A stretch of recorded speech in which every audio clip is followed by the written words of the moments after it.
कहानी 1 चौथा कोना। बाहर की छुट्टियां हमेशा आज़ादी की अलामत लगती थी, लेकिन उस साल वो हमारे लिए एक ऐसी याद बन गई जिससे हम कभी बाहर नहीं निकल सके। मैं, केविन, एली और सेब, हम चारों हमेशा एक साथ कैंपिंग पर जाते थे। ये हमारी रिवायत थी। लेकिन इस बार हम सब के पास पैसे कम थे, इसलिए हमने किसी बाकायदा कैंप ग्राउंड के बजाय जंगल के अंदर एक सुनसान जगह चुन ली। ये जगह मैंने एक ऐप से ढूंढी थी, कोलोराडो के जंगलों में, एक लंबी सुनसान सड़क के आखिर में। जब हम वहां पहुंचे तो अजीब खामोशी थी, न परिंदों की आवाज़, न हवा की सरसराहट, बस एक खुश्क दरिया का निशान, जैसे कभी वहां जिंदगी थी मगर अब नहीं। हमने टेंट लगा लिए, रात को थोड़ी सी बियर, कुछ बातें, और फिर हम सब अपने अपने टेंट में सो गए। लेकिन उस रात कुछ अजीब हुआ। मैं बहुत हल्की नींद सोता हूँ, लेकिन उस रात मैं बेहोश सा सोया रहा। कोई ख्वाब नहीं, कोई आवाज़ नहीं, कुछ भी नहीं। जब मैं सुबह उठा, सब कुछ बदल चुका था। मैंने टेंट खोला और बाहर निकलते ही जम गया। हम चारों के टेंट अपनी जगह पर नहीं थे। वो एक मुकम्मल मुरब्बा शक्ल में तरतीब दिए गए थे और दरमियान में 4 पत्थरों का ढेर था। मैं पागल होने लगा।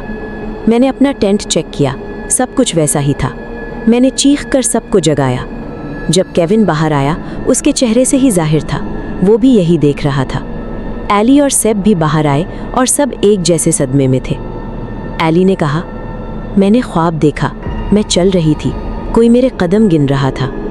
केविन फौरन बोला, मैंने भी, मैं मार्च कर रहा था, जैसे फौज में कोई गिन रहा था। और तब हमें वो एहसास हुआ, हम 4 नहीं थे, कोई और भी था। नज़र नहीं आ रहा था मगर मौजूद था। हमने ज़मीन पर निशान देखे, टेंट घसीटे गए थे मगर आखिर में उन्हें उठा कर रखा गया था। केविन ने पत्थरों को हाथ लगाया और वो गिर गए। और उसी लम्हे हमने आवाज़ सुनी, गहरी, भारी, जैसे पत्थर आपस में रगड़ रहे हों। वो आवाज़ दूर से आ रही थी मगर बढ़ रही थी। और अचानक हम सबको एक दूसरे का खौफ महसूस होने लगा।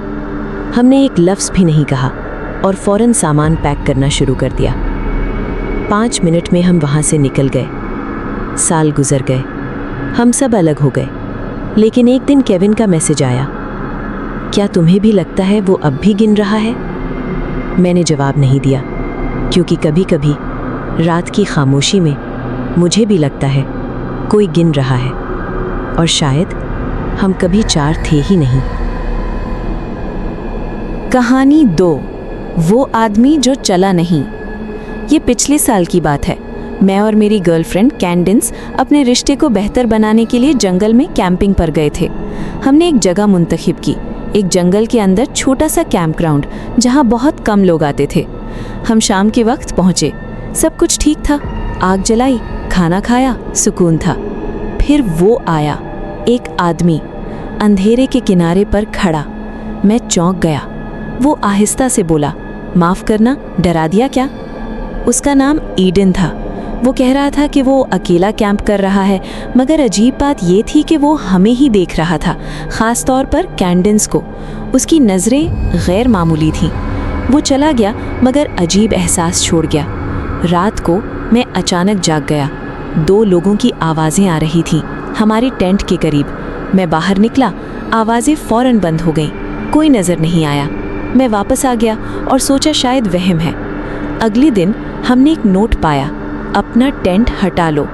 हम घबरा गए और जैसे ही हम बात कर रहे थे, वही आदमी दोबारा आ गया। इस बार उसने कहा, ये जगह महफूज नहीं है। उसने बताया कि यहाँ अजीब चीज़ें होती हैं, लोग गायब हो जाते हैं, आवाज़ें आती हैं। हमने फैसला किया, हम फ़ौरन जाएंगे।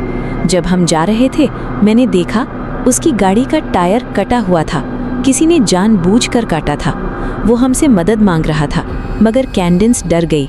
हमने उसे छोड़ दिया और जैसे ही हम निकले, मैंने सड़क के किनारे 3 साए देखे। वो हमें देख रहे थे, बिल्कुल साकित। कैंडेंस चीखी, गाड़ी चलाओ। हम भाग गए। हमने पुलिस को कॉल की, मगर कभी कोई खबर नहीं मिली। आज तक मुझे नहीं मालूम एडन हमें बचाना चाहता था या वो खुद उनमें से एक था। कहानी 3 गिनती खत्म नहीं हुई। तलाक के बाद मैं टूट चुका था। मैंने फैसला किया, मैं दुनिया से दूर चला जाऊंगा, अकेला। मैं मोंटाना के एक सुनसान जंगल में पहुंचा। वहां मुझे एक पुराना टेंट मिला। अंदर बदबू थी, जैसे कुछ मर चुका हो, मगर अंदर कुछ खास नहीं था, सिर्फ एक नोटबुक। मैंने खोली, हर सफ़े पर निशान थे, 5-5 गिनती, सैकड़ों। आखिरी सफ़ा 8 महीनों की गिनती। मैंने वो नोटबुक रख ली। रात को मैं जागा। सरगोशियाँ मेरे टेंट के बाहर, कई लोग, वो मेरे इर्द गिर्द घूम रहे थे। फिर किसी ने जिप खींची। मैंने बंदूक उठाई और चीखा, दूर रहो। खामोशी, और फिर वो भाग गए। सुबह पुराना टेंट गायब था, जैसे कभी था ही नहीं, लेकिन ज़मीन पर नंगे पाँव के निशान थे, और एक दरख्त पर वही निशान, गिनती, और इस बार नए। फिर मैंने देखा एक मुर्दा गिलहरी दरख्त से लटकी हुई, जैसे कोई पैगाम। मैं फौरन वहाँ से भाग गया। आज तक मैं नहीं जानता वो किस चीज़ की गिनती कर रहे थे, लेकिन एक बात यकीनी है, वो अभी ख़त्म नहीं हुई।